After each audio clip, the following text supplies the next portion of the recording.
The Journey to the West. 7. From the Eight-Trigram's brazier, the great sage escapes beneath the 5 Phases mountain. Mind Monkey is still fame and fortune, all predestined. One must ever shun a guileful heart. Rectitude and truth, the fruits of virtue, grow both long and deep. A little presumption brings on heaven's wrath. Though yet unseen, it will surely come in time. Ask the Lord of the East for why such pains and perils now appear. Because pride has sought to scale the limits, ignoring hierarchy to flout the law. We were telling you about the great sage, equal to heaven, who was taken by the celestial guardians to the monster execution block, where he was bound to the monster subduing pillar. They then slashed him with a scimitar, hewed him with an axe, stabbed him with a spear, and hacked him with a sword, but they could not hurt his body in any way. Next, the Star Spirit of the South Pole ordered the various deities of the fire department to burn him with fire, but that too had little effect. The gods of the Thunder Department were then ordered to strike him with thunderbolts, but not a single one of his hairs was destroyed. The Demon King Mahabali and the others therefore went back to report to the throne, saying, "Your Majesty, we don't know where this great sage has acquired such power to protect his body. Your subjects slashed him with a scimitar and hewed him with an axe. We also struck him with thunder and burned him with fire. Not a single one of his hairs was destroyed. What shall we do?" When the Jade Emperor heard these words, he said, "What indeed can we do to a fellow like that? A creature of that sort?" Lyozi then came forward and said, "That monkey ate the immortal peaches and drank the imperial wine. Moreover, he stole the divine elixir and ate 5 gourdfuls of it, both raw and cooked. All this was probably refined in his stomach by the samadhi fire to form a single solid mass. The union with his constitution gave him a diamond body, which cannot be quickly destroyed.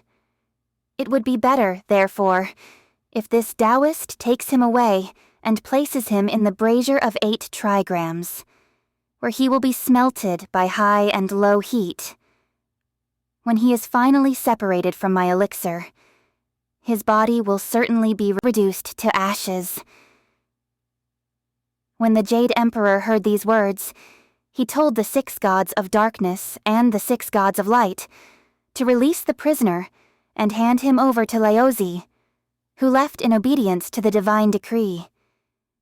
Meanwhile, the illustrious sage Erlang was rewarded with 100 gold blossoms, 100 bottles of imperial wine, 100 pellets of elixir, together with rare treasures, lustrous pearls, and brocades, which he was told to share with his brothers.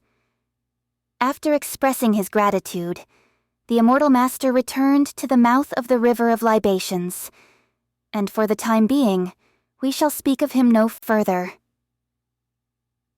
Arriving at the Tushita Palace, Lyozi loosened the ropes on the great sage, pulled out the weapon from his breastbone, and pushed him into the brazier of 8 trigrams. He then ordered the Taoist who watched over the brazier and the page boy in charge of the fire to blow up a strong flame for the smelting process. The brazier, you see, was of 8 compartments corresponding to the 8 trigrams of Chen, Kan, Zhen, Zhen, Shun, Li, Kun, and Dui. The great sage crawled into the space beneath the compartment that corresponded to the Zun trigram. Now Shun symbolizes wind. Where there is wind, there is no fire. However, wind could churn up smoke, which at that moment reddened his eyes, giving them a permanently inflamed condition. Hence, they were sometimes called fiery eyes and diamond pupils. Truly, time passed swiftly, and the 49th day arrived imperceptibly. The alchemical process of Lyozi was perfected, and on that day, he came to open the brazier to take out his elixir. The great sage at the time was covering his eyes with both hands, rubbing his face and shedding tears. He heard noises on top of the brazier and, opening his eyes, suddenly saw light. Unable to restrain himself, he leaped out of the brazier and kicked it over with a loud crash. He began to walk straight out of the room, while a group of startled fire tenders and guardians tried desperately to grab hold of him. Every one of them was overthrown. He was as wild as a white-browed tiger in a fit, a one-horned dragon with a fever. Lyosi rushed up to clutch at him, only to be greeted by such a violent shove that he fell head over heels while the great sage escaped. Whipping the compliant rod out from his ear, he waved it once in the wind, and it had the thickness of a rice bowl. Holding it in his hands, without regard for good or ill, he once more careened through the heavenly palace, fighting so fiercely that the 9 luminaries all shut themselves in, and the 4 Devarajas disappeared from sight. Dear monkey monster. Here is a testimonial poem for him. The poem says, "This cosmic being, fully fused with nature's gifts, passes with ease through 10,000 toils and tests. Vast and motionless, like the one great void, perfect, quiescent, he's named the primal depth. Long refined in the brazier, he's no mercury or lead, just the very immortal, living above all things, forever transforming, he changes still. 3 refugees and 5 commandments he all rejects." Here is another poem, a spirit beam filling the supreme void. That's how the rod behaves accordingly. It lengthens or shortens as one would wish. Upright or prone, it grows or shrinks at will. And another. An ape's body of Tao weds the human mind. Mind is a monkey. This meaning's profound. The great sage, equal to heaven, is no false thought. How could the post of Banhorse justly show his gifts? Horse works with monkey means both mind and will, need binding firmly. Don't seek them outside. All things back to nirvana follow one truth. To join Tathagata beneath twin trees. This time our Monkey King had no respect for persons great or small. He lashed out this way and that with his iron rod, and not a single deity could withstand him. He fought all the way into the Hall of Perfect Light, and was approaching the Hall of Divine Mists, where fortunately, Numinous Officer Wang, aide to the Immortal Master of Adjuvant Holiness, was on duty.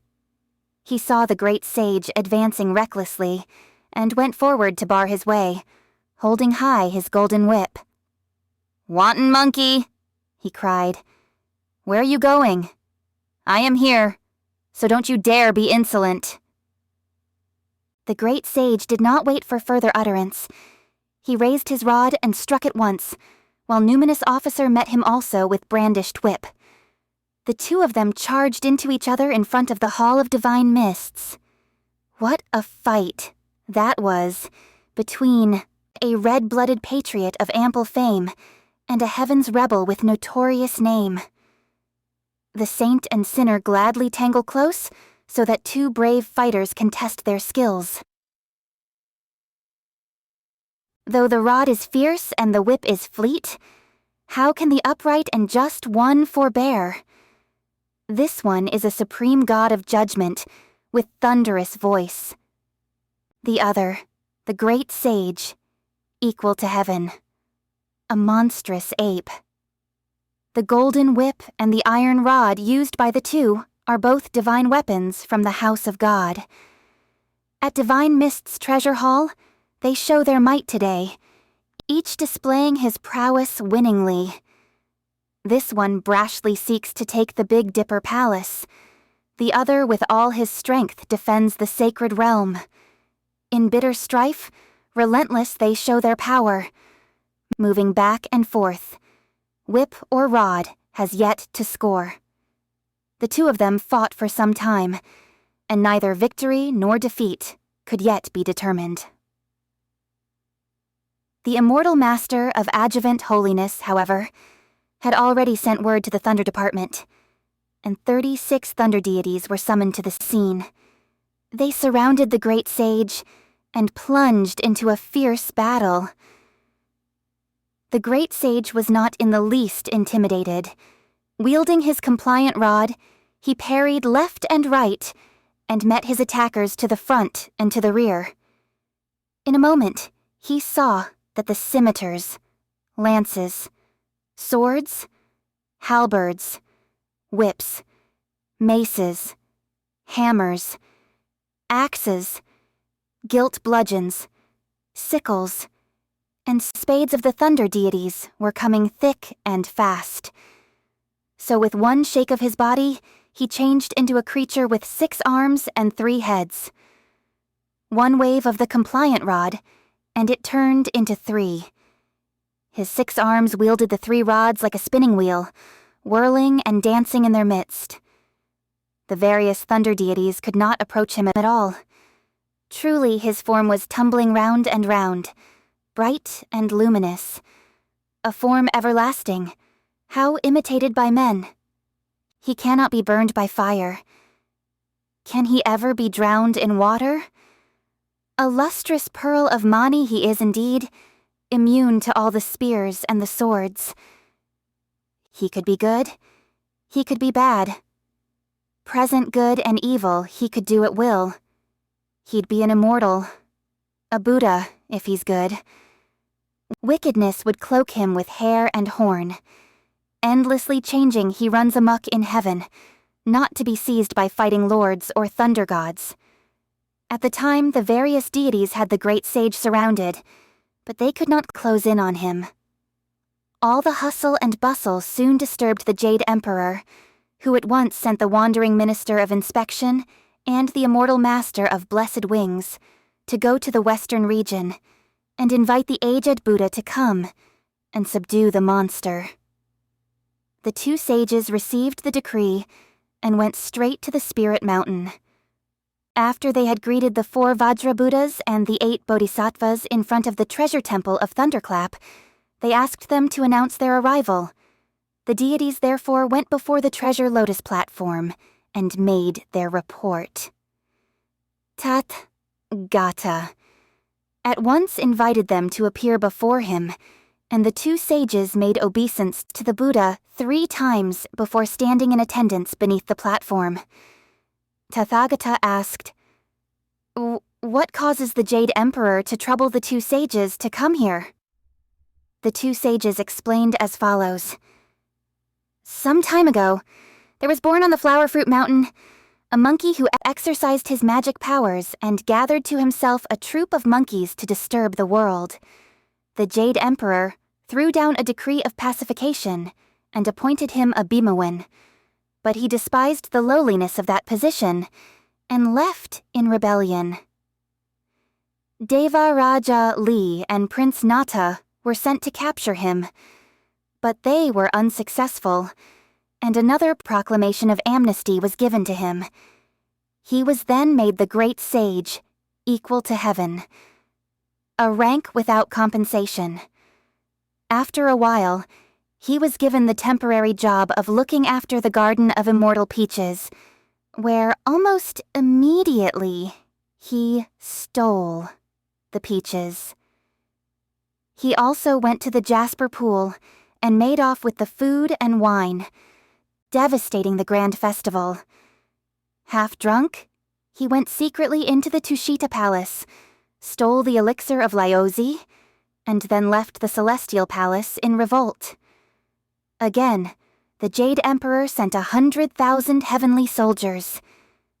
But he was not to be subdued. Thereafter, Guanyin sent for the immortal Master Erlang and his sworn brothers, who fought and pursued him. Even then, he knew many tricks of transformation, and only after he was hit by Laozi's diamond snare could Erlang finally capture him. Taken before the throne, he was condemned to be executed. But, though slashed by a scimitar and hewn by an axe, burned by fire and struck by thunder, he was not hurt at all. After Laozi had received royal permission to take him away, he was refined by fire, and the brazier was not opened until the 49th day. Immediately, he jumped out of the brazier of 8 trigrams and beat back the celestial guardians. He penetrated into the Hall of Perfect Light and was approaching the Hall of Divine Mists when numinous Officer Wang, aide to the immortal Master of Adjuvant Holiness, met and fought with him bitterly. 36 Thunder Generals were ordered to encircle him completely, but they could never get near him. The situation is desperate. And for this reason, the Jade Emperor sent a special request for you to defend the throne. When Tathagata heard this, he said to the various bodhisattvas, "All of you remain steadfast here in the chief temple, and let no one relax his meditative posture. I have to go exorcise a demon and defend the throne." Tathagata then called Ananda and Kashyapa, his 2 venerable disciples, to follow him. They left the Thunderclap Temple and arrived at the gate of the Hall of Divine Mists, where they were met by deafening shouts and yells. There, the great sage was being beset by the 36 thunder deities. The Buddhist patriarch gave the Dharma order, "Let the thunder deities lower their arms and break up their encirclement. Ask the great sage to come out here and let me ask him what sort of divine power he has." The various warriors retreated immediately, and the great sage also threw off his magical appearance. Changing back into his true form, he approached angrily and shouted with ill humor, "What region are you from, monk, that you dare stop the battle and question me?" Tathagata laughed and said, "I am Sakyamuni, the Venerable One from the western region of ultimate bliss. I have heard just now about your audacity, your wildness, and your repeated acts of rebellion against heaven. Where were you born, and in which year did you succeed in acquiring the way? Why are you so violent and unruly?" The great sage said, "I was born of earth and heaven, immortal divinely fused, an old monkey hailing from the Flower Fruit Mount. I made my home in the Water Curtain Cave. Seeking friend and teacher, I learned the great mystery. Perfected in the many arts of ageless life, I learned to change in ways boundless and vast. Too narrow the space I found on that mortal earth. I set my mind to live in the green jade sky. In Divine Mist's Hall, none should long reside, for king may follow king in the reign of man. If might is honor, let them yield to me. He only is hero who dares to fight and win." When the Buddhist patriarch heard these words, he laughed aloud in scorn.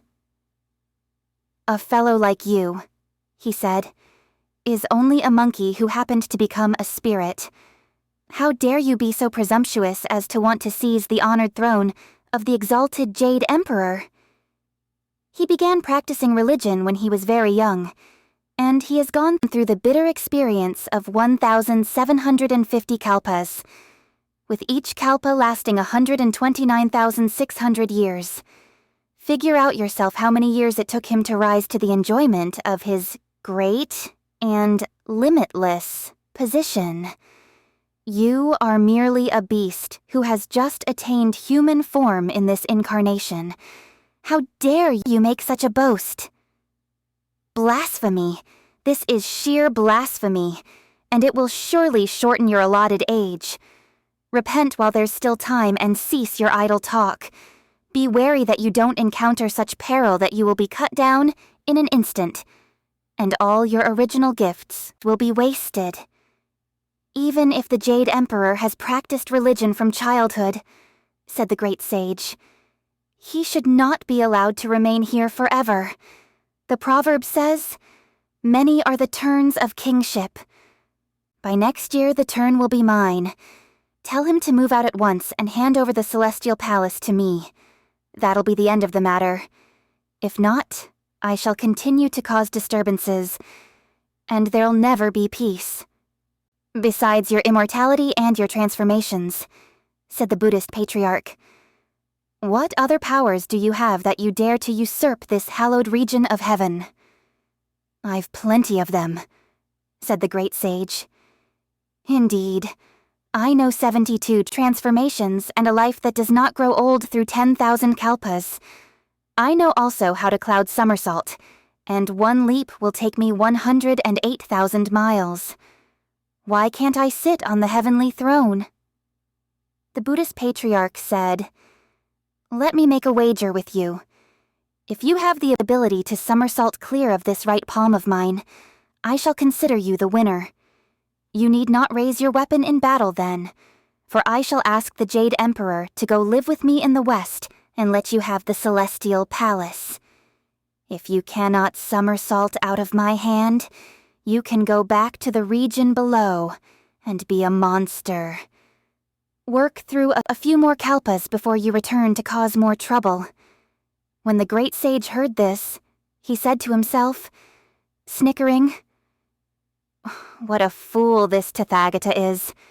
A single somersault of mine can carry old monkey 108,000 miles, yet his palm is not even 1 foot across. How could I possibly not jump clear of it? He asked quickly, you're certain that your decision will stand? Certainly it will, said Tathagata. He stretched out his right hand, which was about the size of a lotus leaf. Our great sage put away his compliant rod, and, summoning his power, leaped up and stood right in the center of the patriarch's hand. He said simply, I'm off, and he was gone, all but invisible like a streak of light in the clouds. Training the eye of wisdom on him, the Buddhist patriarch saw that the Monkey King was hurtling along relentlessly like a whirligig. As the great sage advanced, he suddenly saw 5 flesh-pink pillars supporting a mass of green air. This must be the end of the road, he said. When I go back presently, Tathagata will be my witness, and I shall certainly take up residence in the Palace of Divine Mists. But he thought to himself, wait a moment, I'd better leave some kind of memento if I'm going to negotiate with Tathagata. He plucked a hair and blew a mouthful of magic breath onto it, crying, change! It changed into a writing brush with extra thick hair soaked in heavy ink. On the middle pillar, he then wrote, in large letters, the following line.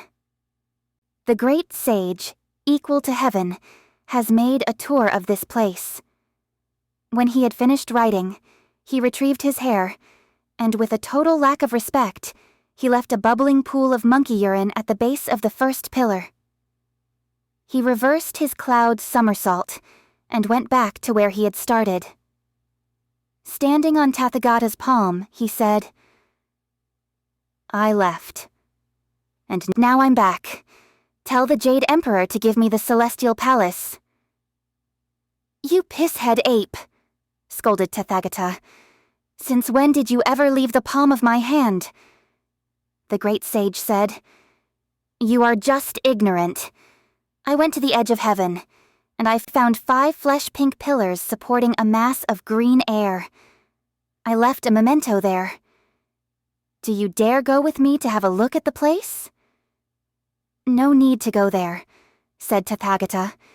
Just lower your head and take a look.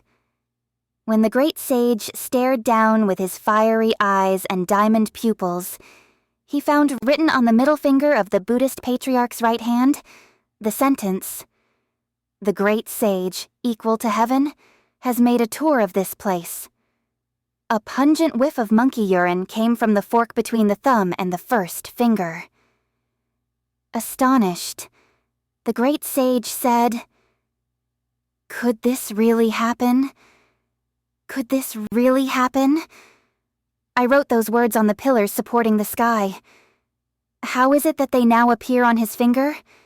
Could it be that he is exercising the magic power of foreknowledge without divination? I won't believe it. I won't believe it. Let me go there once more. Dear great sage. Quickly he crouched and was about to jump up again when the Buddhist patriarch flipped his hand over and tossed the Monkey King out of the West Heaven Gate. The 5 fingers were transformed into the 5 phases of metal, wood, water, fire, and earth. They became, in fact, 5 connected mountains, named 5 Phases Mountain, which pinned him down with just enough pressure to keep him there. The thunder deities, Ananda and Kashyapa, all folded their hands and cried in acclamation, "Praise be to virtue! Praise be to virtue!"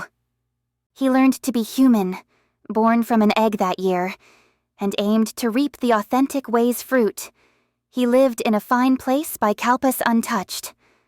One day he changed, expending vim and strength. Craving high place, he flouted heaven's reign, mocked saints and stole pills, breaking great relations. Evil, full to the brim, now meets retribution. We know not when he may find release. After the Buddhist patriarch Tathagata had vanquished the monstrous monkey, he at once called Ananda and Kashyapa to return with him to the Western Paradise. At that moment, however, Tianping and Tianyu, 2 celestial messengers, came running out of the treasure hall of divine mists and said, "We beg Tathagata to wait a moment. Please. Our Lord's grand carriage will arrive momentarily." When the Buddhist patriarch heard these words, he turned around and waited with reverence. In a moment he did indeed see a chariot drawn by 8 colorful phoenixes and covered by a canopy adorned with 9 luminous jewels. The entire cortege was accompanied by the sound of wondrous songs and melodies, chanted by a vast celestial choir. Scattering precious blossoms and diffusing fragrant incense, it came up to the Buddha, and the Jade Emperor offered his thanks, saying, "We are truly indebted to your mighty Dharma for vanquishing that monster. We beseech Tathagata to remain for one brief day, so that we may invite the immortals to join us in giving you a banquet of thanks." Not daring to refuse, Tathagata folded his hands to thank the Jade Emperor, saying, "Your old monk came here at your command, most honorable diva. Of what power may I boast, really? I owe my success entirely to the excellent fortune of your majesty and the various deities. How can I be worthy of your thanks?" The Jade Emperor then ordered the various deities from the Thunder Department to send invitations abroad to the 3 pure ones, the 4 ministers, the 5 elders, the 6 women officials, the 7 stars, the 8 poles, the 9 luminaries, and the 10 capitals. Together with 1,000 immortals and 10,000 sages, they were to come to the Thanksgiving banquet, given for the Buddhist patriarch.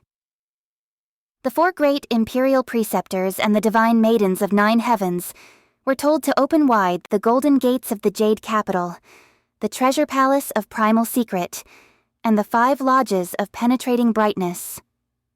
Tathagata was asked to be seated high on the numinous terrace of 7 treasures, and the rest of the deities were then seated according to rank and age before a banquet of dragon livers, phoenix marrow, juices of jade, and immortal peaches.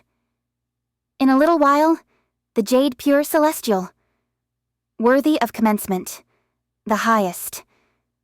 Pure Celestial worthy of numinous treasure, the Great Pure Celestial worthy of moral virtue, the immortal masters of 5 influences, the star spirits of 5 constellations, the 3 ministers, the 4 sages, the 9 luminaries, the left and right assistants, the Devaraja, and Prince Nata, all marched in, leading a train of flags and canopies in pairs.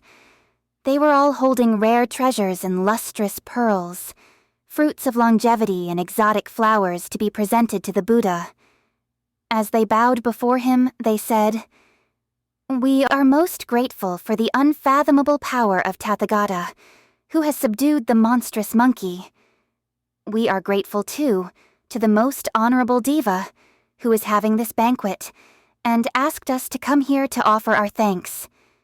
May we beseech Tathagata to give this banquet a name?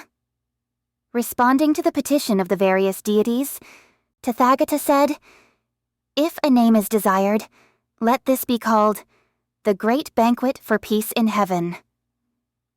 What a magnificent name! The various immortals cried in unison. Indeed, it shall be the Great Banquet for Peace in Heaven. When they finished speaking, they took their seats separately, and there was the pouring of wine and exchanging of cups, pinning of corsages and playing of zithers. It was indeed a magnificent banquet, for which we have a testimonial poem. The poem says, "That immortal peach feast the ape disturbed is topped by this banquet for peace in heaven. Dragon flags and phoenix carts glow in halos bright. Blazing signs and banners whirl in hallowed light. The tunes and songs divine are sweet and fair. Phoenix pipes and jade flutes both loudly play. Fragrant incense shrouds this assembly of saints. All the world's tranquil to praise the holy court. As all of them were feasting merrily, the Lady Queen Mother also led a host of divine maidens and immortal singing girls to come before the Buddha, dancing with nimble feet. They bowed to him, and she said, 'Our festival of immortal peaches was ruined by that monstrous monkey. We are beholden to the mighty power of Tathagata for the enchainment of this mischievous ape. In the celebration during this great banquet for peace in heaven, we have little to offer as a token of our thanks. Please accept, however, these few immortal peaches plucked from the large trees by our own hands. They were truly half red, half green, and spouting aroma sweet, these luscious divine roots of 10,000 years. Pity those fruits planted at Woling Spring. How could they match the marvels of heaven's home? Those tender ones of purple veins so rare in the world, and those peerlessly sweet of pale yellow pits. They lengthen age, prolong life, and change your frame. He who's lucky to eat them will ne'er be the same." After the Buddhist patriarch had pressed together his hands to thank the Queen Mother, she ordered the immortal singing girls and the divine maidens to sing and dance. All the immortals at the banquet applauded enthusiastically. Truly, there were whirls of heavenly incense filling the seats, and profuse array of divine petals and stems. Jade capital and golden arches in what great splendor! How priceless, too, the strange goods and rare treasures. Every pair had the same age as heaven. Every set increased through 10,000 kalpas. Mulberry fields or vast oceans, let them shift and change. He who lives here has neither grief nor fear. The Queen Mother commanded the immortal maidens to sing and dance, as wine cups and goblets clinked together steadily. After a little while, suddenly a wondrous fragrance came to meet the nose, rousing stars and planets in that great hall. The gods and the Buddha put down their cups. Raising his head, each waited with his eyes. There in the air appeared an aged man, holding a most luxuriant long-life plant. His gourd had elixir often 1,000 years. His book listed names 12 millennia old. Sky and earth in his cave knew no constraint. Sun and moon were perfected in his vas. He roamed the 4 seas in joy serene, and made the 10 islets his tranquil home. Getting drunk often at the peaches feast. He woke. The moon shone brightly as of old. He had a long head, short frame, and large ears. His name, Star of Long Life from South Pole. After the Star of Long Life arrived and greeted the Jade Emperor, he also went up to thank Tathagata, saying, "When I first heard that the baneful monkey was being led by Laozi to the Tushita Palace, to be refined by alchemical fire, I thought peace was surely secured. I never suspected that he could still escape. And it was fortunate that Tathagata in his goodness had subdued this monster. When I got word of the Thanksgiving banquet, I came at once. I have no other gifts to present to you, but these purple agaric, jasper plant, jade green lotus root, and golden elixir. The poem says, "Jade green lotus and golden drug are given to Shakya. Like the sands of Ganges is the age of Tathagata. The brocade of the 3 wains is calm, eternal bliss. The 9-grade garland is a wholesome, endless life. The true master of the Madhyamaka school dwells in the heaven of both form and emptiness. The great earth and cosmos all call him Lord. His 16-foot diamond frame's great in blessing and age. Tathagata accepted the thanks cheerfully, and the star of long life went to his seat. Again, there was pouring of wine and exchanging of cups.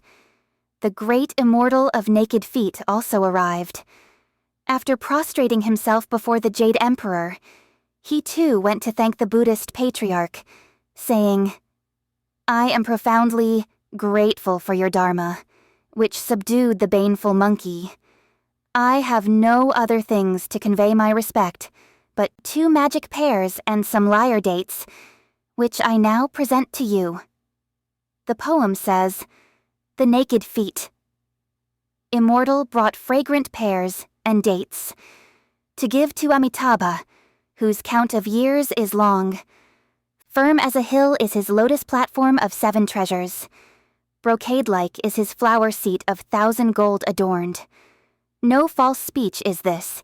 His age equals heaven and earth. Nor is this a lie.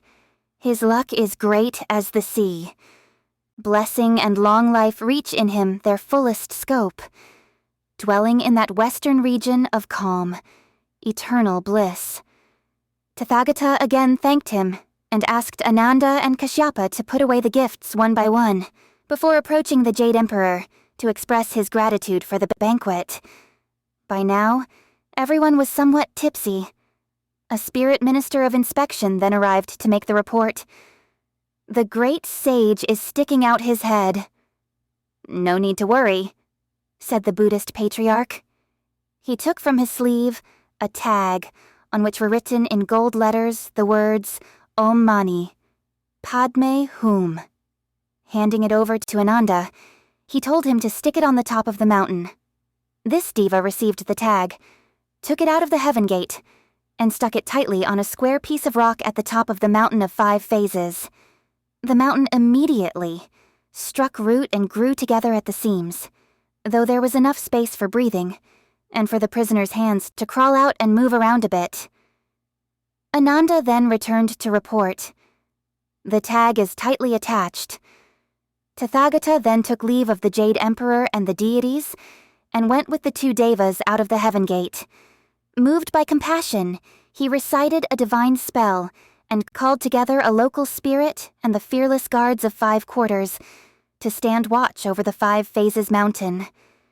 They were told to feed the prisoner with iron pellets when he was hungry, and to give him melted copper to drink when he was thirsty. When the time of his chastisement was fulfilled, they were told someone would be coming to deliver him. So it is that the brash, baneful monkey in revolt against heaven is brought to submission by Tathagata. He drinks melted copper to endure the seasons, and feeds on iron pellets to pass the time. Tried by this bitter misfortune sent from the sky, he's glad to be living, though in a piteous lot.